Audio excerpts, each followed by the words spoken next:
Hey everyone, welcome back to the channel. Today, we're diving into something that affects millions of us every single day.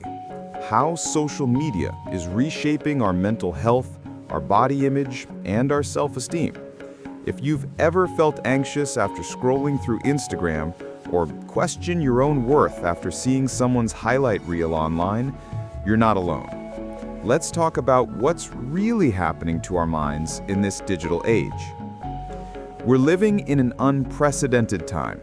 The average person now spends over 2.5 hours per day on social media platforms. That's more than 900 hours per year, staring at curated versions of other people's lives. Platforms like Instagram, TikTok, Facebook, and Snapchat have become the primary way many of us connect, share, and compare ourselves to others. But here's the thing. These platforms weren't designed with our mental health in mind. They were designed to keep us scrolling, keep us engaged, and keep us coming back for more. And the cost? Our self-esteem, our body image, and sometimes our mental well-being. Let's talk about body image first. Social media has created an environment where we're constantly exposed to idealized, often edited versions of the human body. Filters, photo editing apps, and carefully selected angles have made it almost impossible to know what's real anymore. Research shows that spending just 30 minutes on Instagram can significantly decrease body satisfaction, especially among young women. But it's not just women anymore.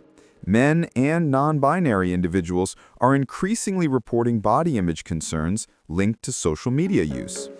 The comparison trap is real. We see fitness influencers, models, and celebrities presenting what appears to be perfection, and we measure ourselves against these impossible standards. What we don't see? The professional lighting, the makeup teams, the Photoshop, and yes, even the cosmetic procedures.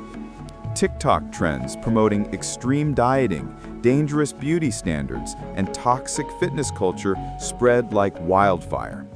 Algorithms push this content to vulnerable users, creating echo chambers where unhealthy ideals are normalized and reinforced. Now let's talk about self-esteem. Social media has turned our lives into a popularity contest, measured in likes, comments, and followers.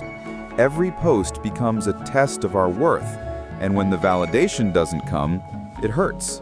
Studies have linked heavy social media use to increased rates of anxiety, depression, and loneliness, particularly among teenagers and young adults.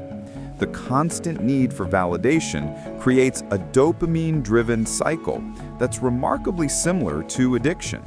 We post something, we wait for the likes, we feel a temporary high when they come, and then we crash.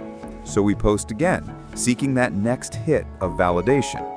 It's exhausting, and it's reshaping how we view ourselves. FOMO, or the fear of missing out, adds another layer.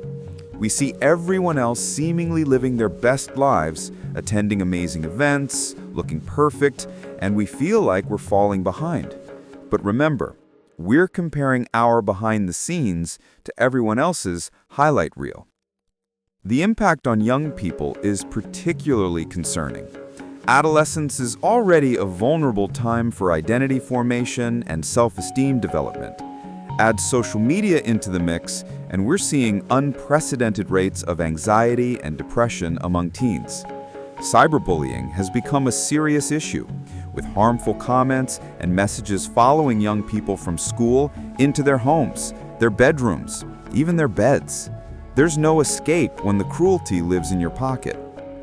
The pressure to present a perfect online persona is creating a generation that's more connected than ever, but feeling more isolated. Real conversations are being replaced by comments and DMs. Genuine connection is being sacrificed for likes and followers. Now, it's not all doom and gloom. Social media also has positive aspects that we can't ignore. It's created communities for people who might otherwise feel alone, support groups for mental health, body positivity movements, and spaces where people can find others who understand their struggles. It's given voice to important conversations about mental health, breaking down stigma, and encouraging people to seek help. Body positivity and body neutrality movements have challenged toxic beauty standards and promoted self-acceptance. Social media has democratized content creation, allowing diverse voices and body types to be represented in ways traditional media never allowed. The key is finding balance and using these platforms intentionally, rather than mindlessly. So what can we actually do about this? Here are some practical strategies. First, curate your feed. Unfollow accounts that make you feel bad about yourself. Follow accounts that inspire you, educate you, or make you laugh. Remember, you control what you see. Set boundaries. Use app timers to limit your social media use. Consider a digital detox, even if it's just for a day or a weekend. Notice how you feel when you're not constantly connected. Practice critical media literacy. Question what you see online. Remember that most content is curated, edited, and not representative of reality. Ask yourself, is this real, or is this just what they want me to see? Engage in real connections. Make time for face-to-face interactions. Call a friend instead of commenting on their post. Real connection happens in real life. Practice self-compassion. Be kind to yourself. Your worth isn't measured in likes or followers. You are more than your online presence. Seek professional help if needed. If social media is seriously impacting your mental health, talk to a therapist or counselor. There's no shame in getting support. For parents and educators, have open conversations with young people about social media. Teach them media literacy skills. Help them build a healthy relationship with technology from the start. The digital age isn't going anywhere.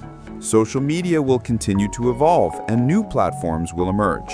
But we have the power to change how we engage with these tools.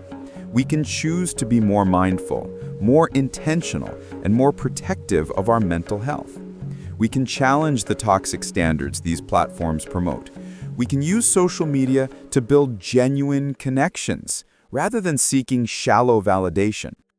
Your mental health matters more than any post, any like, any follower count. You are enough exactly as you are right now.